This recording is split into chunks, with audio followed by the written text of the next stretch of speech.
Good morning, everyone. So, today in your EVS class, we are going to start with a new chapter and it is living together. So, what do you understand by living together? Living together का मतलब होता है एक साथ रहना. Living मतलब रहना, जीना और together मतलब एक साथ. तो एक साथ life को spend करना, एक साथ रहना.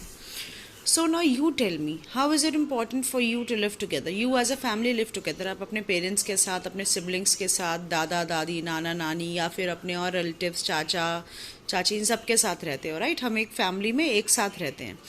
आपके माँ पापा कभी आपको अकेला छोड़ के नहीं जाते हैं, right? And we need neighbours also. हमारे घर के आसपास में लोग होते हैं जो हमारे बुरे टाइम में या किसी कुछ प्रॉब्लम हो जाए तो हमारी हेल्प करते हैं. So we always live together. A human being cannot live in isolation. Human being जो है ना वो कभी आइसोलेशन में नहीं रह सकता. आइसोलेशन का मतलब होता है अकेला रहना. तो ह्यूमन बींग और any being cannot live alone. अकेले नहीं रह सकते हो, ठीक है? आप बोलो कि मैं अकेले रह लूँगा तो दैट इज़ नॉट पॉसिबल. आपको किसी ना किसी की ज़रूरत पड़ेगी हमेशा. तो this chapter is about living together and how living together started. ये कैसे शुरू हुआ? Let's start with the chapter and then slowly we'll understand. Can you live alone? क्या आप अकेले रह सकते हो? No, it is next to impossible. मतलब ये इम्पॉसिबल है, इट इज़ नॉट पॉसिबल. आप अकेले नहीं रह सकते हो. No one can live alone. कोई भी अकेले नहीं रह सकता. He needs the help and company of other. He यहाँ पे बोला गया कि कोई भी पर्सन हो उसको ही बोल दिया गया कि कोई भी, every one needs a help, every one needs help, every one needs company of other. आप अकेले नहीं रह सकते. आपको हमेशा किसी ना किसी की हेल्प, किसी ना किसी की कंपनी की ज़रूरत पड़ती है. Even a family it self cannot live alone. अगर आप बोलो कि आपके पेरेंट्स हैं आप और आप एक अकेले जाके सुनसान जगह पे घर बना के रह लो तो नॉट पॉसिबल. बिकॉज आपको कभी ना कभी मार्केट जाना पड़ेगा, कुछ ना कुछ की ज़रूरत होगी ना. तो किसी न किसी की तो ज़रूरत तो आपको पड़ेगी हमेशा. आप अकेले तो नहीं रह सकते हो, राइट? तो every one needs a company. Even family needs a company. Family also as a whole cannot live on its own. They also need neighborhood. Neighborhood जो हमारे पड़ोसी हैं, हमें बहुत ज़रूरत होती है उनकी. How did we start living together? Now the question starts कि हम, question comes that how did we start living together? हमने एक साथ रहना कब शुरू किया? It started from earlier times when human being used to live in caves and on trees. सो जब ह्यूमन बींग्स, बहुत बहुत सालों पहले की बात है, जब ह्यूमन बींग्स जो है वो केव्स और ट्रीज पे रहते थे, जंगलों में रहते थे आदिवासियों की तरह, यहाँ ना कि घर बना के रहते थे, तब की बात है, right? They used to hunt animals for their food. और उन्होंने अपने खाने के लिए क्या करते थे? तब तो क्रॉप्स या कुछ भी नहीं होता था, तो खाने के लिए किसको हंट करते थे? वो एनिमल्स को हंट करते थे. With passage of time they realised that hunting was more easy and safe when they moved in a group. अब आप किसी की हंटिंग कर रहे हो, आप जैसे लाइन की हंटिंग कर रहे हो या किसी भी एनिमल की हंटिंग कर रहे हो, अकेले जा रहे हो, तो ऐसा भी हो सकता है ना वो एनिमल आपके ऊपर अटैक कर दे, राइट? आप किसी को मारने जा रहे हो अपना खाने के लिए, तो अगर आप जा रहे हो तो वो भी तो आप पे अटैक करेगा. लेकिन अगर आप, वो अकेला होगा, आप 4-5 पीपल होगे तो वो आप पे अटैक नहीं कर पाएगा, आपसे डर जाएगा, राइट? तो 4-5 पीपल आर गुड, लाइक, तो वो किसी को भी इजिली उस पर अटैक कर सकते हैं, हंट कर सकते हैं. So they realise that hunting together, hunting in a group, जब 4-5 लोग जाएंगे तो हंटिंग जो है वो ज़्यादा ईजी और सेफ हो जाएगी. Now they started hunting in groups from place to place. अब उन्होंने एक साथ मिलकर हंट करना शुरू कर दिया. So they came together, right? Slowly when they learn to grow grains they started living a settled life. तो पहले क्या होता था कि वो अलग अलग जगह रहते थे, कोई उनके पक्के घर तो थे नहीं कि यहाँ ही पे रहना है. कभी किसी गुफा में जगह बना लेते थे, कभी किसी पेड़ पे जगह बना लेते थे, क्योंकि रहने का कोई पक्का घर नहीं था, क्योंकि वो जानवरों को हंट करते हुए यहाँ से वहाँ घूमते थे. फिर क्या हुआ? फिर उनको ग्रेन्स उगाना आया. ग्रेन्स कैसे उगाते हैं, राइट? ग्रेन्स, ये सब जो भी चीज़ें हम खाते हैं, ये सब चीज़ें कैसे उगाई जाती हैं, जितने ग्रेन्स हो गया, अनाज हो गया, चावल दाल, ये सब चीज़ें. Slowly and slowly they learned how to grow these grains. Then they started living a settled life, कि एक जगह रह के वहाँ पे खेत बना के वहाँ पे उन्होंने ग्रेन्स उगाना शुरू करा, कि हमेशा एनिमल को हंट करना तो इजी नहीं है, तो ऐसी चीज़ जो ऐसे उगा के खाई जा सके. तो they started doing that and they build their houses near their farms. वहाँ पे उन्होंने घर बना लिया और एक सेटल्ड लाइफ जीना शुरू किया. They stopped moving here and there in search of food. फिर उन्होंने खाने की तलाश में यहाँ वहाँ घूमना बंद कर दिया. They also learn to make huts with trees, branches and leaves and slowly a कच्चा हाउस। तो firstly they made huts of branches and leaves, और उनसे बनाना शुरू करा उन्होंने, पेड़ों की लकड़ी से। फिर slowly and slowly they learn how to make houses, huts with kacha houses, like with mud and everything and stones. They used mud, straw, bamboo, etc. for making a kacha house. He builds huts closer to each other. अब वो क्या करते थे, वो अपनी huts जो है ना वो एक दूसरे के आसपास बनाते थे ताकि उन पे कोई अटैक ना कर सके, राइट। तो एक साथ रहते थे, they were living, they started living together. Slowly more huts were built and a small village was form. तो ऐसे क्या हुआ, हल्के हल्के और हट्स बनती गई और एक विलेज बन गया। दस दे स्टार्टेड लिविंग इन नेबरहुड। ऐसे ही उन्होंने एक दूसरे के पड़ोस में रहना शुरू कर दिया। They came to know about the value of neighbourhood and never moved alone. तो उनको ये समझ में आया कि नेबरहुड की वैल्यू क्या होती है। हमें हमेशा किसी न किसी की जरूरत रहती है, कुछ बीमारी हो, कुछ प्रॉब्लम हो, तो person is there to help you. So that's how they learn the art of living in a company. They share their joys and sorrow with each other. अपने खुशी गम सब एक साथ बिताने लगे। This gave rise to big colonies later. और हल्के हल्के जैसे जैसे पॉपुलेशन बढ़ती रही तो बड़ी बड़ी कॉलोनीज, बड़े बड़े शहर और बिग टाउन्स बनते गए। Man learn many other skills. और आदमी ने जो है वो हल्के हल्के और स्किल्स को सीखा। Families were engaged in different occupation. They fulfilled each others requirement. और पहले तो उन्होंने वो खेती करना सीखा कि खाना कैसे उगाना, फिर हल्के हल्के और चीज़ें करना सीखा, अपने औजार बनाने सीखे, ठीक है, और काम करने सीखे। Then they learn how to divide labour, कि कोई काम करेगा, कोई इंसान कोई काम करेगा, और ऐसे सब एक दूसरे की हेल्प करेंगे। The ironsmith made tools, farmers grew crops, carpenter made plow and helped them in earning their livings. तो ऐसे अलग अलग लोगों ने अलग अलग काम शुरू करे। आयरन स्मिथ लोहार ने टूल्स बनाने शुरू करे, फार्मर्स ने क्रॉप्स उगाना शुरू करा, कारपेंटर ने लकड़ियाँ बनानी शुरू करी और लकड़ियों का सामान बनाना शुरू करा, और ऐसे जैसे मिलजुल के उन्होंने अपनी एक लिविंग स्टार्ट करी। This is called division of labour. अब डिवीजन ऑफ लेबर क्या होता है कि हर एक इंसान सारे काम तो नहीं कर सकता अपने आप, कि खेत में क्रॉप्स भी उगाएगा और टूल्स भी बनाएगा, ये भी करेगा वो भी करेगा। सो सबके काम को डिवाइड कर दिया गया। एवरीवन वर्क वाज डिवाइडेड और सब अपना अपना काम करने लगे। Farmers use to give grains to iron smith and carpenter to buy tools. अब फार्मर्स जो थे वो क्रॉप्स उगाते थे, तो वो क्या करते थे, अपने आयरन स्मिथ से टूल्स लेने के और कारपेंटर से टूल्स बाय करने के लिए वो उनको बदले में क्या देते थे, ग्रेन्स देते थे। जब हम आज मार्केट में जाते हैं तो व्हाट डू वी डू, हमें ऐसे तो कोई फ्री में नहीं देता ना कुछ भी, वी हैव टू पे फॉर दैट। तो हम आजकल क्या देते हैं, मनी देते हैं। ये अब शुरू हुआ है money. In earlier times it was barter system. What was there, it was barter system, BARTER। Barter का मतलब कि बदले में कुछ देना, इन एक्सचेंज। तो तब मनी नहीं होता था, करेंसी नहीं होती थी। तो what they use to do, they use to exchange their things with each other. कि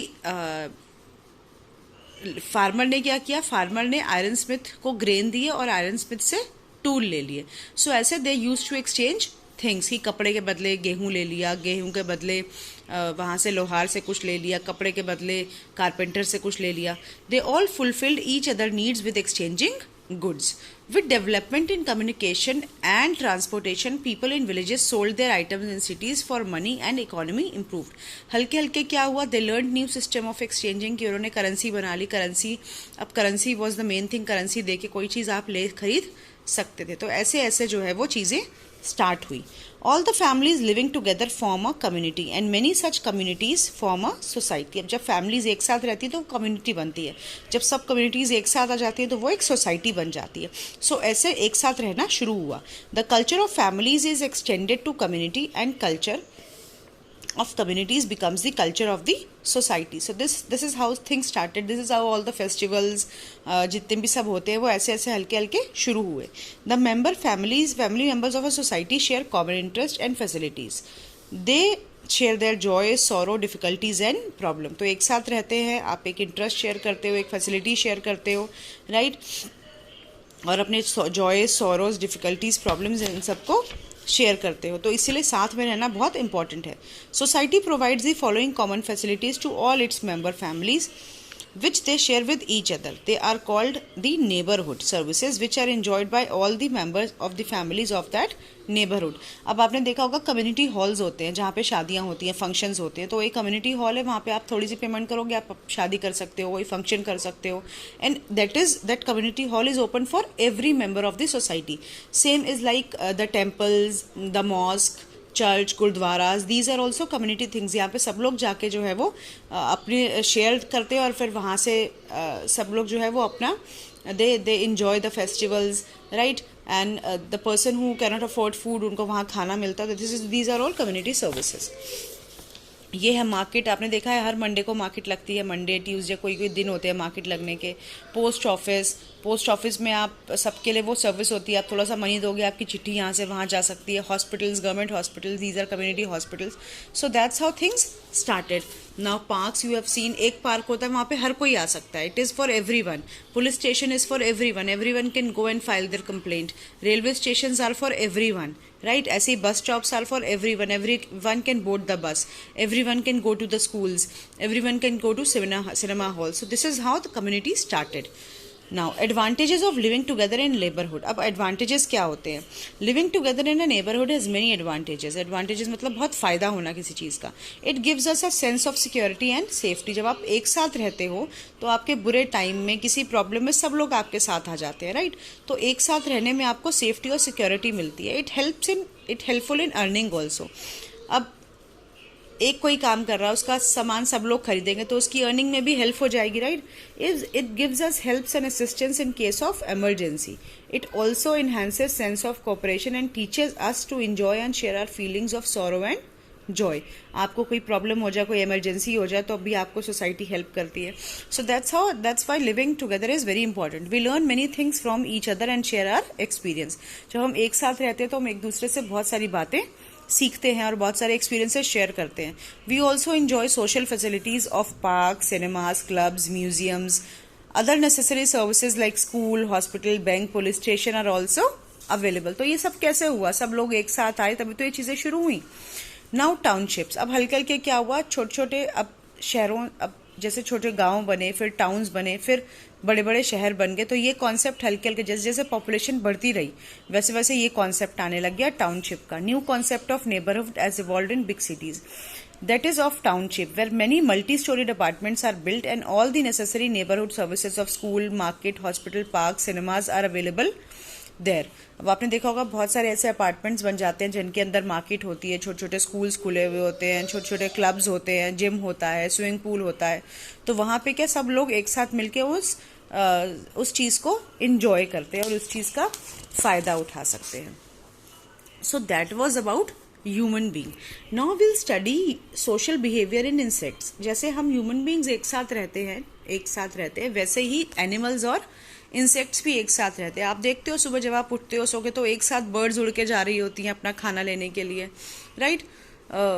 डॉग्स होते हैं वो एक साथ घूमते हैं, काउज घूम रही होती हैं, they move together. So like human beings, animals and insects and birds they also need to live together. वो भी एक साथ रहते हैं. And in that case ants and these honeybees, these are the best example of socialising. ठीक है, इनसे अच्छी सोशलाइजिंग कोई नहीं कर सकता, इनसे अच्छा डिवीजन ऑफ लेबर कोई नहीं कर सकता. They are very good at it. Like human beings and animals also understand the value of living in a group. Animals like elephants, lion, zebra mostly roam in और hunt in group. अब animals, lions और जो zebra है ना, ये हमेशा एक साथ घूमते हैं. डियर हो गया, ये सब मोस्टली एक साथ घूमते हैं. They find it easy to find their food in group than moving alone. अब वो एक साथ घूमना ज़्यादा पसंद करते हैं, उनको खाना भी इजीली मिल जाता है एक साथ. Some insects show wonderful social behaviour. Bees and ants are considered to be the most successful social insects like human. They also live in colonies and have division of labour. Now you must have seen on Discovery कि आप देखते होंगे कि बहुत सारे animals एक साथ जाते हैं करने के लिए. एलिफेंट्स हो गए, लायन हो गए, जेब्रा हो गए, they move in groups, right? And if we talk about insects that are bees and ants, चींटियाँ और मधुमक्खियाँ, अगर हम उनकी बात करते हैं तो they are the wonderful example of living together and division of labour. They divide their labour. We'll study how. Ants colony, colonies में रहते हैं, कॉलोनी मतलब एक साथ झुंड बना के रहते हैं. Ants live in large colonies. A colony has thousands of ants and its inhabitants.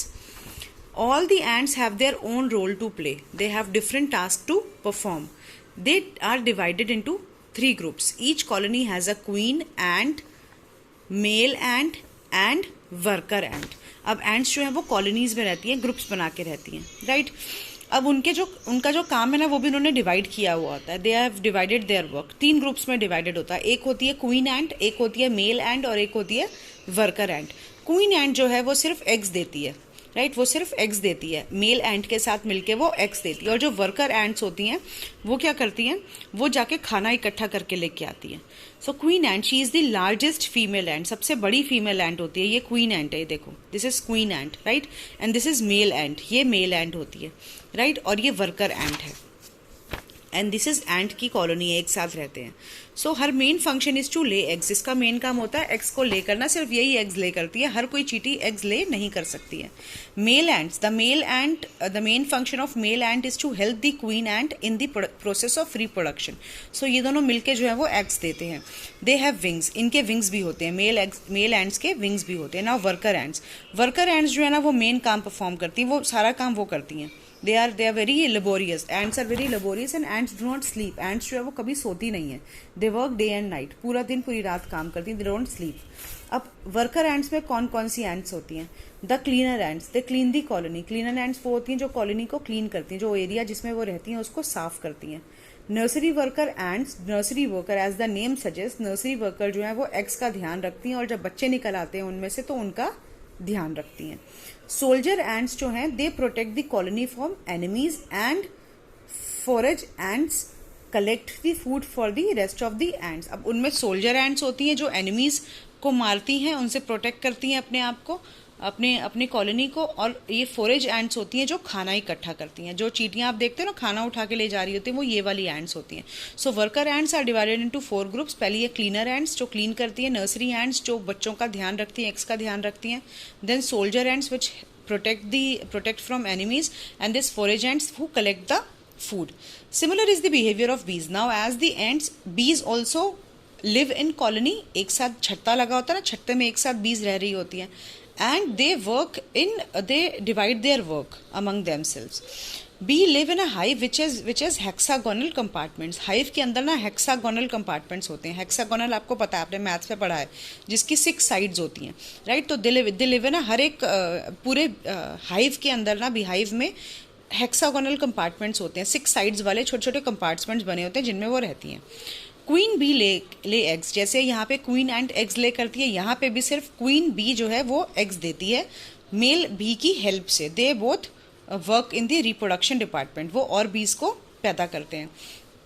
And after which they die, उसके बाद वो मर जाते हैं, राइट.